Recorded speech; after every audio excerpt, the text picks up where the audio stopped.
Sobat Maestro, sesaat lagi Anda akan mendengarkan Blog Airtime GBI Rock. Selamat mendengarkan. Salam warga kerajaan. Suatu sukacita kita kembali ketemu pada saat ini dalam ibadah kita yang sungguh luar biasa kepada Tuhan, dan firman-Nya akan kita dengar yang jadi jawaban atas segala tantangan persoalan yang kita hadapi. Saudaraku yang dikasihi Tuhan, kali ini kita akan mendengar firman Tuhan dengan tema menyelesaikan masalah. Tema besar kita tahun ini adalah The Year of Reproduction. Dan saat ini pada 3 bulan kita masuk kepada tema mature, dewasa. Orang yang dewasa adalah orang yang sanggup menyelesaikan masalahnya. Orang dewasa adalah orang yang tidak mencari kambing hitam. Orang yang dewasa adalah orang yang siap menghadapi segala tantangan. Masalah adalah sesuatu yang terjadi baik karena orang, baik karena situasi, baik karena barang yang tidak sesuai dengan apa yang kita harapkan. Berbeda. Kita harapkan seperti ini, kenyataannya seperti itu, maka muncul suatu masalah. Tapi saya katakan bahwa masalah, tekanan, persoalan akan membuat kita lebih kuat. Membuat kita lebih kuat. Apa iya Pak Bob? Ya, karena itu akan melatih kita sehingga tahu bagaimana berespons dengan benar terhadap persoalan dan tantangan yang ada. Ujian ataupun pencobaan akan membuat kita lebih baik, dan kenyamanan ternyata akan membuat kita akan lebih lemah. Jadi jangan cari kenyamanan, tetapi siap untuk senantiasa menghadapi tantangan dan persoalan. Masalah akan membangun karakter. Karena kita akan melihat, saya harus bisa menahan diri, tidak emosional dengan situasi, tidak putus asa, dan juga akan mengasah potensi. Karena dikala hambatan, persoalan ada, maka kita akan kerahkan semua potensi kita yang diberikan oleh Tuhan untuk menyelesaikan tantangan tersebut. Dan masalah itu akan membuat kita lebih mengenal Allah, karena kita tahu Tuhan tidak pernah meninggalkan saudara dan saya. Karena kita tahu bahwa Tuhan setia memberi kekuatan. Maka yang selalu kita andalkan hanya Tuhan. Bagaimana dengan saudara? Apa masalah kita sekarang? Saya tahu tidak ada orang yang lepas dari masalah. Saya juga punya permasalahan, punya tantangan di dalam kehidupan. Saya tahu saudara juga pasti ada tantangan, ada persoalan. Dan hari ini Tuhan akan berbicara kepada saudara dan saya. Dan yang saya mau katakan adalah, after every storm, the sun always shines. Setiap badai yang ada akan berlalu dan matahari akan bersinar. Karena ada Tuhan yang menyertai saudara dan saya. Makanya kita akan lihat masalah ini ada banyak. Memang yang pertama adalah akarnya apa? Jangan-jangan karena kita sendiri yang salah pengertian. Jangan-jangan karena kita sendiri yang kepahitan. Jangan-jangan yang kita sendiri adalah orang yang cengeng atau seperti apa. Kalau itu yang sumbernya, beresin dulu akar masalahnya. Tapi kemudian hadapi masalah tersebut. Kali ini kita akan belajar dari firman Tuhan dari 2 Tawarikh 20. Kisah di dalam 2 Tawarikh 20 ini adalah pada waktu Raja Yosafat memimpin Israel. Waktu itu kerajaan itu ada di dalam keadaan yang tenang, semua oke. Kemudian Raja Yosafat mau merancang pemerintahannya, siapa yang di daerah sana, siapa yang di daerah sana, siapa yang jadi hakim di situ, siapa yang jadi pejabat, itu sedang dia tata. Karena pada saat itu Israel dalam keadaan tenang. Tetapi apa yang terjadi? Tiba-tiba ternyata ada masalah. Tiba-tiba dikatakan ada 3 kelompok laskar yang mau menyerang Israel. Ada 3 kekuatan dari Bani Moab, Bani Anom, kemudian Meunim mempunyai laskar yang besar mau menyerang Israel. Dan mereka ketakutan Karena ketiga bani ini adalah suatu kelompok yang besar yang mau menghancurkan Israel. Dan pada saat itu, firman Tuhan datang. Saya bacakan satu ayat saja dari 2 Tawarikh 20 ayat 17. Dikatakan demikian. Dalam peperangan ini tidak usah kamu bertempur. Hai Yehuda dan Yerusalem, tinggallah berdiri di tempatmu dan lihatlah bagaimana Tuhan memberikan kemenangan kepadamu. Janganlah kamu takut dan terkejut. Majulah besok menghadapi mereka. Tuhan akan menyertai kamu. Di sini dikatakan berdirilah di tempatmu. Dalam peperangan ini tidak usah kamu bertempur. Tentu kita jangan salah pengertian. Kalau gitu aku nggak usah bertindak dong. Udah Tuhan kan mau bertempur untuk saya. Saya tidur aja, biarin aja. Bukan itu. Maksudnya adalah kekuatan yang akan bekerja. Bukan kekuatan bangsa Israel. Saudara punya masalah pada saat ini? Kekuatan yang akan bekerja. Bukan kekuatan saudara, bukan kekuatan saya. Saya tahu seringkali saya menghadapi masalah. Saya datang pada Tuhan, Tuhan beri aku kekuatan. Kadang-kadang ada orang yang pergi kepada motivator. Sehingga mereka merasa kalau dimotivasi dia akan bisa. Maka saya katakan, itu kekuatan sendiri. Harusnya yang kita andalkan adalah kekuatan Tuhan. Makanya firman ini mengatakan, dalam peperangan ini tidak usah kamu bertempur. Artinya bukan tidak bergerak, artinya adalah bahwa Tuhan yang menyertai, yang memberikan kekuatan. Dalam masalah keluargamu, Tuhan yang akan memberikan kekuatan dan solusi. Sehingga engkau akan mendapatkan kasih, damai sejahtera suami, istri, orang tua dengan anak-anak, dengan orang tua. Dalam masalah perekonomianmu, Tuhan yang akan memberikan kekuatan bagimu sehingga engkau bisa melakukan satu dan lain hal. Dalam studimu, Tuhan yang akan menuntun engkau. Makanya dikatakan, berdiri di tempatmu. Stay strong. Jangan takut. Jangan terkejut. Majulah besok menghadapi mereka. Betul kan? Majulah. Jangan kita berdiam diri. Kita mengatakan bahwa Tuhan akan bekerja. Enggak. Bukan itu sikap yang benar. Sikap yang benar adalah kita bekerja. Tuhan yang memberikan kekuatan. Dan Tuhan yang menyertai kita. Maka saya melihat bahwa yang pertama saya dapatkan poin di sini adalah berdiri teguh dalam Tuhan. Berdiri teguh dalam Tuhan. Karena tadi dikatakan berdiri di tempatmu. Berdiri di tempat kita. Tentu di dalam Tuhan. Itu yang dikatakan dalam Filipi 4 ayat yang pertama. Karena itu saudara-saudara yang kukasihi dan yang kurindukan sukacitaku dan mahkotaku. Berdirilah juga dengan teguh dalam Tuhan. Hai saudara-saudaraku yang kekasih. Itu yang dikatakan oleh Paulus. Wow. Paulus memberikan perintah dengan pemakaian kata-kata yang spesifik. Di dalam Tuhan. Berdirilah teguh di dalam Tuhan.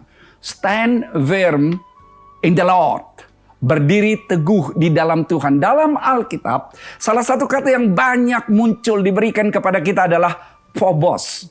Phobos ini yang artinya adalah jangan khawatir, jangan takut, teguhkanlah hatimu. Dan Tuhan mengatakan hal itu dalam banyak kali. Itu yang dikatakan Tuhan kepada Abraham. Itu yang dikatakan Tuhan kepada Musa. Itu yang dikatakan Tuhan kepada Yosua. Itu yang dikatakan Tuhan kepada Yesaya, kepada Nehemia, kepada Petrus, dan kepada Paulus. Dan pada hari ini, Tuhan sedang mengatakan ini kepada saudara dan saya. Kuatkan dan teguhkanlah hatimu. Jangan bergeming terhadap ujian dan pencobaan. Persoalan, masalah yang ada di dalam perjalanan kita bersama dengan Tuhan, mengikuti Tuhan, itu akan senantiasa ada.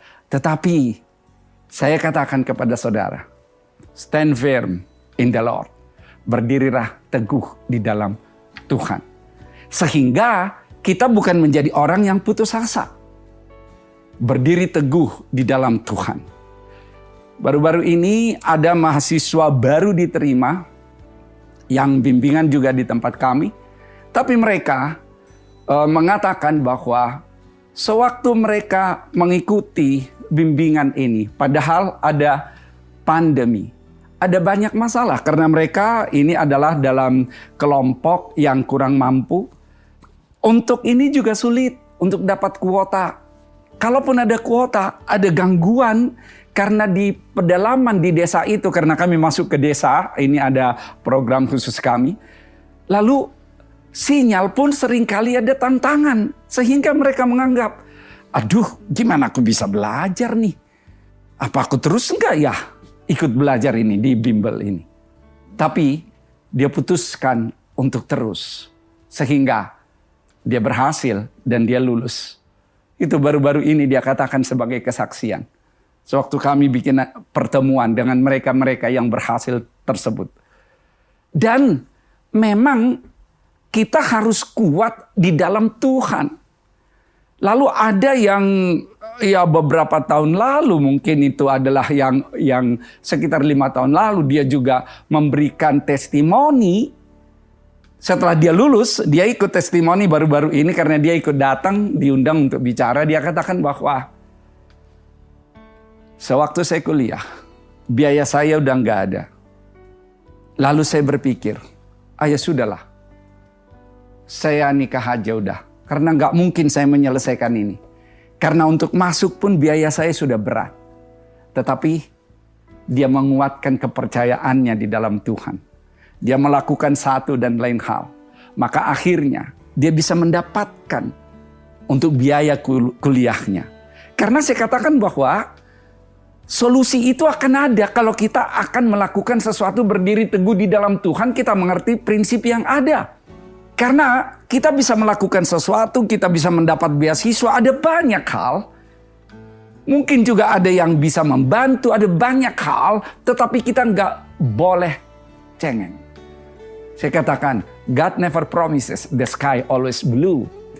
But He promises rainbow after rain. Tuhan tidak pernah menjanjikan langit selalu biru. Tapi Dia menjanjikan pelangi setelah hujan. Mungkin sedang ada badai di dalam keluargamu. Karena ada perbedaan pendapat. Apalagi hari-hari ini. Sekolah pun secara online. Tidak mudah untuk mengontrol anak-anak. Selalu setia mendengarkan apa yang dikatakan oleh guru atau dosen mereka. Kadang-kadang mereka berpura-pura melihat di situ. Tapi yang dikerjain adalah yang lain. Lalu orang tuanya negor. Lalu anaknya marah. Lalu berantem. Papa, mama terus saja ngurusin saya. Saya sudah kerjain kok. Padahal orang tuanya tahu bahwa dia tidak serius. Tapi berantem. Nah inilah masalah-masalah yang muncul. Tetapi di dalam masalah ini harus selalu kita katakan bahwa Tuhan menyertaiku. Tuhan akan memberikan kekuatan bagiku. Ibrani 13 ayat 5 mengatakan, janganlah kamu menjadi hamba uang dan cukupkanlah dirimu dengan apa yang ada padamu. Karena Allah telah berfirman, aku sekali-kali tidak akan membiarkan engkau dan aku sekali-kali tidak akan meninggalkan engkau. I will never leave you nor forsake you, kata firman Tuhan. Dia tidak akan membiarkan dan meninggalkan saudara dan saya. Inilah yang membuat paradigma kita jadi benar. Dikala usaha yang kita lakukan menurun, paradigma kita jadi benar. Karena kita tahu bahwa kita berdiri di dalam Tuhan.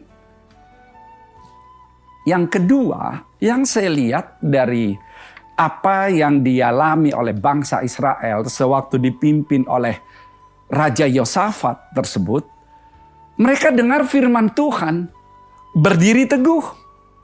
Besok hadapi mereka, jangan takut. Karena Tuhan yang menyertaimu. Lalu mereka respons dengan sepakat dengan janji Tuhan. Ada banyak janji Tuhan dalam hidup saudara dan saya. Tuhan mengatakan ada masa depan yang penuh dengan pengharapan. Tuhan mengatakan engkau lebih daripada pemenang. Tuhan mengatakan aku tidak akan membiarkan engkau, tidak akan meninggalkan engkau, aku akan menyertaimu senantiasa. Itu yang Tuhan katakan. Makanya Amos 3 ayat 3 mengatakan demikian. Berjalankah dua orang bersama-sama jika mereka belum berjanji? Saudara ingat, Tuhan telah berjanji kepada saudara dan saya. Tuhan mengasihi saudara dan saya. Tuhan peduli terhadap saudara dan saya. Tuhan tahu persoalanmu pada saat ini. Tuhan tahu tantanganmu pada saat ini. Tuhan tahu pandemi masih ada pada saat ini. Tuhan tahu ekonomi tidak mudah pada hari-hari ini. Tuhan tahu ketegangan bisa terjadi di mana-mana. Tetapi andalkan janji Tuhan. Pegang teguh dengan janji Tuhan. Matius 18 ayat 19 dan 20 berkata demikian. Dan lagi aku berkata kepadamu, jika dua orang daripadamu di dunia ini sepakat meminta apapun juga, permintaan mereka itu akan dikabulkan oleh Bapakku yang di sorga. Ayat 20. Sebab di mana dua atau tiga orang berkumpul dalam namaku, di situ aku ada di tengah-tengah mereka. Yang saya pegang di sini adalah aku ada di tengah-tengah mereka. Berarti janji Tuhan senantiasa akan digenapi, akan dipenuhi di dalam hidup saudara dan saya. Karena itu tetap teguh di dalam janji Tuhan. Supaya kita jangan menjadi orang yang putus asa. Sudah selesai kita bilang pemikiran kita dan tidak mau bertindak. Firman Tuhan katakan Yohanes 19 ayat 30. Sesudah Yesus meminum anggur asam itu berkatalah ia, sudah selesai. Lalu ia menundukkan kepalanya dan menyerahkan nyawanya kepada Tuhan.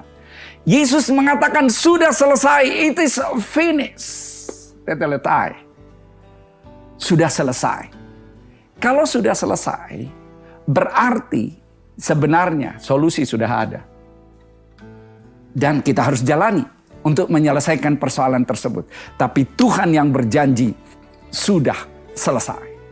Makanya digenapkan lagi dalam Wahyu 16 ayat 17. Dan malaikat yang ketujuh menumpahkan cawannya ke angkasa. Dan dari dalam bait suci kedengaranlah suara yang nyaring dari tahta itu. Katanya, sudah terlaksana. Oleh bilur-bilur Yesus. Engkau sudah disembuhkan. Sudah terlaksana. Yesus disalibkan supaya engkau yang miskin jadi kaya. Sudah selesai. Apa masalah saudara? Musuh yang terakhir, maut, sudah dikalahkan. Jadi musuh yang lain, saudara sebutkan aja. Musuh yang terakhir sudah dikalahkan pada waktu Yesus bangkit. Waktu dia disalibkan, dia sakit supaya saudara dan saya lega. Makanya mungkin ada yang sedang menyakiti saudara. Saudara sakit hati. Kenapa dia perlakukan aku seperti ini? Ingat Yesus. Yesus tidak mempertanyakan kenapa. Tetapi yang dia katakan, Bapa ampuni mereka. Mereka nggak tahu apa yang dia lakukan. Yesus sakit kan disalib? Sakit. Saudara merasa sakit karena ada kata-kata orang lain yang tidak mengenakan. Mungkin kata-kata suamimu yang membuat engkau sakit hati. Mungkin kata-kata istrimu yang membuat engkau sakit hati. Mungkin kata-kata dari anak-anakmu yang membuat engkau tersinggung. Mungkin kata-kata orang tuamu yang membuat engkau kehilangan percaya diri. Tetapi katakan sudah selesai. Karena Tuhan sudah memberikan engkau kekuatan. Lupakan itu. Supaya itu jangan menjadi akar permasalahan dalam kehidupanmu. Maksud saya dilupakan. Kalau toh ingat, jangan membuat sakit hati. Aduh pedih, kenapa aku diperlakukan tidak adil? Bukankah aku harus dihormati? Nggak ada. Yesus mengosongkan dirinya. Kadang-kadang kita ketemu dengan orang juga yang tidak punya attitude. Kita ketemu di jalanan dengan orang yang aneh-aneh. Orang yang tidak pikir panjang, dia mau berantem untuk itu. Itu yang saya lakukan di masa lalu saya. Bisa saya kejar-kejaran di jalan raya. Bisa keluar dari mulut saya kata-kata yang tidak baik. Tetapi saya tahu, oleh kekuatan Tuhan, kata-kata seperti itu nggak boleh keluar dari mulut saya. Dan saya berlatih untuk tetap mengucapkan kata-kata yang jadi berkat.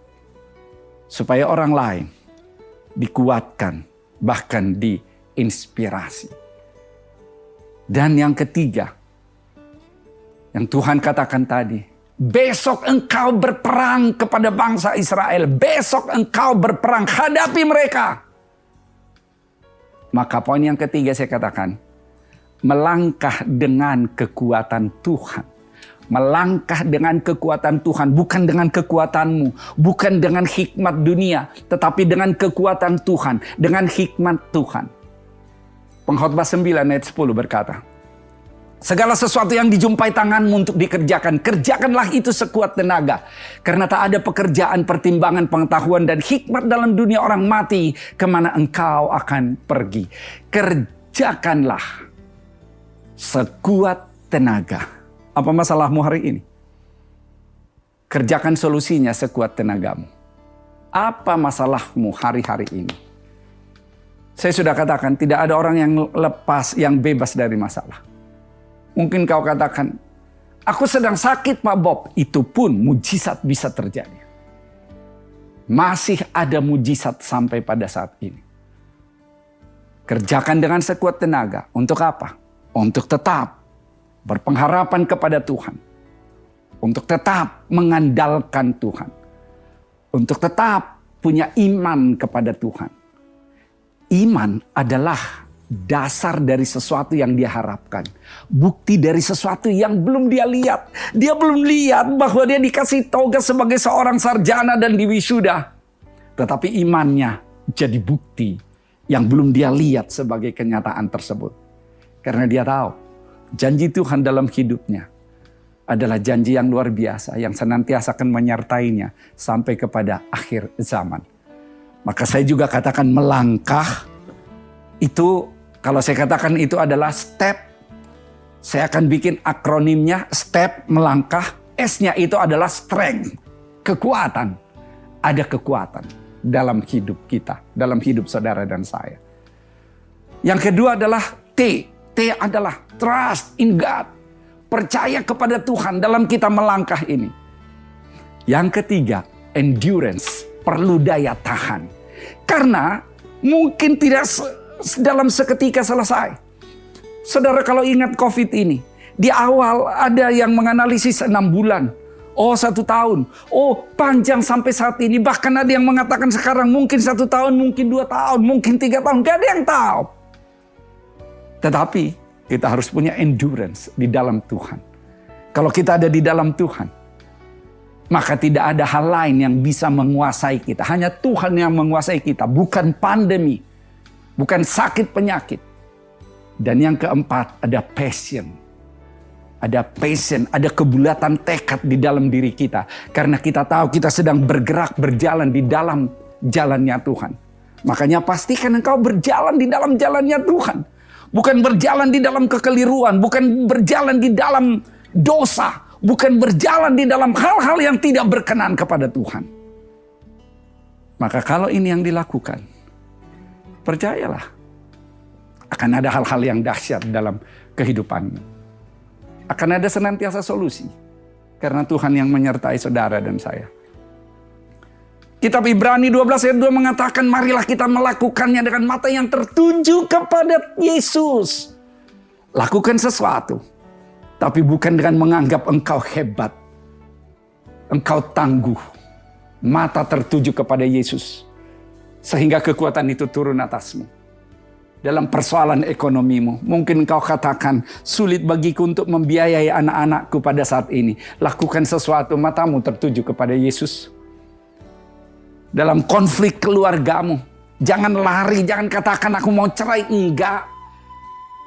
Kasihi keluargamu, suamimu, istrimu, dan matamu tertuju kepada Yesus. Apa tantanganmu? Pekerjaan sulit pada hari-hari ini. Apa hal-hal kecil yang bisa engkau lakukan? Lakukanlah, dan matamu tertuju kepada Yesus.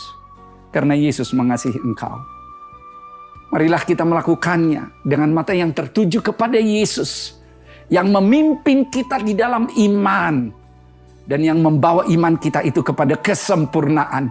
Yang dengan mengabaikan kehinaan tekun memikul salib ganti sukacita yang disediakan bagi dia. Yang sekarang duduk di sebelah kanan tahta Allah. Yesus mengasihi saudara dan saya. Dia duduk di sebelah tahta Allah Bapa.